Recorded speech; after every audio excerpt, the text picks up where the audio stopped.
Hello, and welcome to this interview question and answer series video. Today's video is about the interview question, tell me about a time when you had to deal with a difficult customer. In this video, we're going to do a deep dive into this question and how to answer it. We're going to be looking at 3 common pitfalls to avoid when answering this question.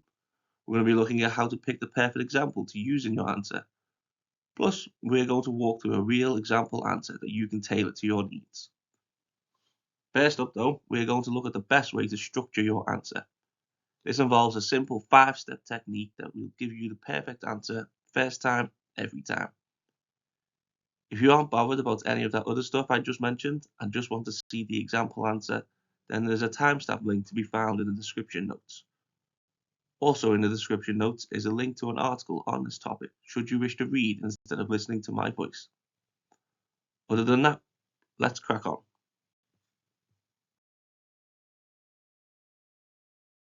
Now let's begin with answer structure.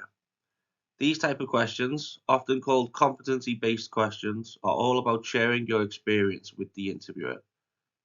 The interviewer wants to hear what you did, how you did it, and maybe most important of all, why you did it. In order to achieve this, your answer needs to be well structured. You need to ensure that you hit all the key points that you want the interviewer to hear in a logical order, while also avoiding the urge to ramble on. The best way to pull this off is by using the B-star method. Using this technique, you will split your answer into 5 individual parts. The first is the B, which stands for belief. You want to begin your response by sharing your thoughts and feelings regarding the subject matter. This helps set the stage for your answer and demonstrate your personal connection to the topic. If this doesn't make much sense to you, don't worry, there will be an example answer using this structure later in this video. Next up, we have S for situation. Briefly describe the context or background of the scenario in which your actions took place.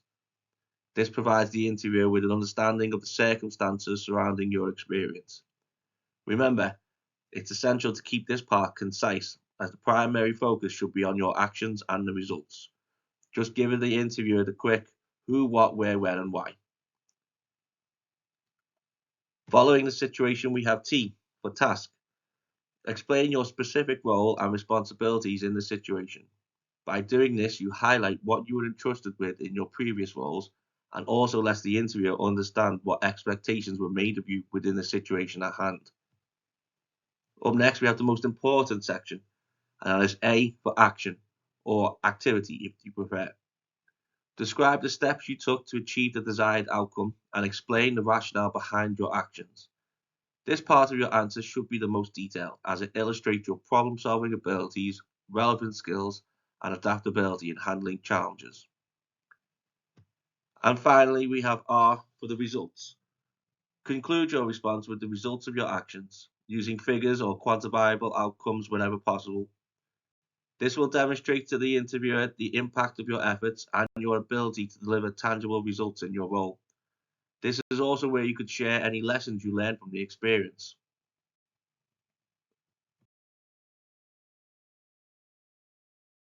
So now we know what the interviewer is looking for when asking this question, and we know how we are going to structure our answer. The only thing left is to pick an example from our experience, build out our ideal answer. But hey, before we start building out our masterpiece, let's look at some of the things that you definitely don't want to say. I tell them about our policies and that there's nothing more I can do for them. It is company policy after all. This answer is bad because it lacks empathy, offers no attempt at problem solving, and risks escalating the situation, potentially leaving the customer dissatisfied. Plus, it doesn't fully answer the question as it was asked. This leads us into the second thing you should not do when answering this question, which is to give a vague or a generic answer. The question includes the phrase, tell me about a time. This means that interviewers want to hear specific examples. Avoid providing a response that isn't based on an actual experience or one that lacks detail and doesn't showcase your own thoughts or actions. And number 3, I've never had any problems with customers because I'm really good at my job and they always love my service. Not only does this answer showcase a complete lack of self-awareness, it also borders on the unbelievable. Quite frankly, if someone said that to me in an interview, I would not believe them. But regardless of that, the worst thing about this answer is that it is a completely missed opportunity for the candidate to showcase their resolution skills.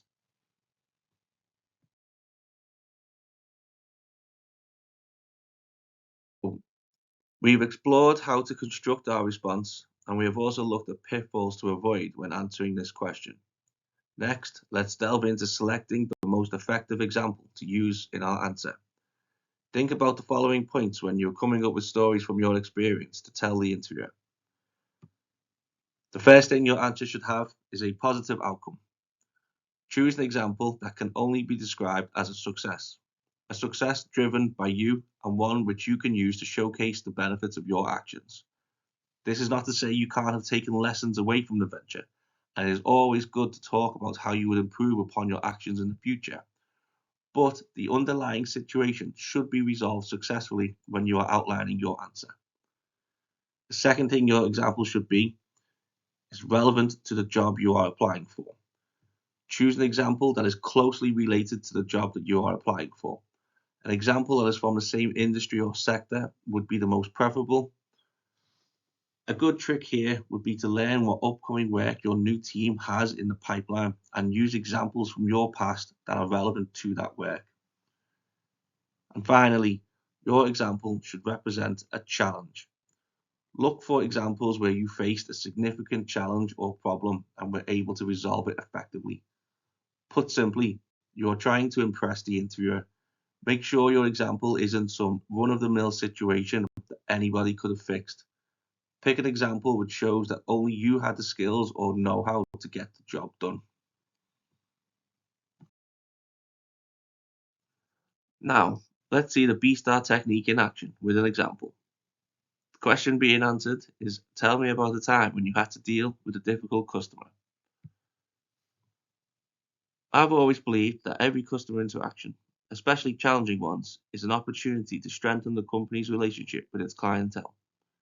This belief guided my approach when I encountered a particularly difficult customer at my previous job in retail. The customer was upset about a product that didn't meet his expectations. Understanding his frustration, as disappointment with a product can be quite disheartening, shaped my response to the situation. The scenario unfolded during a busy weekend. The customer entered the store visibly upset and started to voice his concerns loudly. Recognizing the need for a delicate and efficient handling of the situation, I took the initiative to engage with him.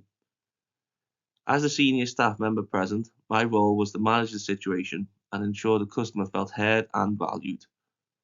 I approached him calmly, acknowledging his dissatisfaction and assuring him that his concerns were important to us. I listened attentively to his complaints, offering a sincere apology for the inconvenience. I then outlined possible solutions, including a replacement or a refund, and suggested alternative products that might better meet his expectations. Maintaining a calm and professional demeanor was crucial, especially given the customer's initial agitation. The customer eventually opted for a replacement. I personally oversaw the exchange to guarantee his satisfaction. The outcome was more than just resolving the immediate issue. The customer left the store satisfied and later commended our customer service to my manager, resulting in a positive feedback review. This experience reinforced my belief that empathy, patience, and effective communication are key in turning challenging customer interactions into positive outcomes.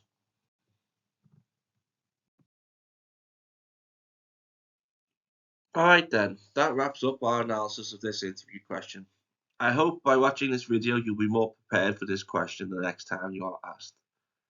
Speaking of being prepared, are there any interview questions that you struggle with every time you are asked, regardless of how well you prepare? Drop a comment below with the question that's been giving you a hard time, and we will dedicate our very next video to breaking it down, giving you the strategies to tackle it with confidence. Your input is invaluable, and together we can make your next interview your best one yet. And as always, if you like our videos, don't forget to like, share, and subscribe.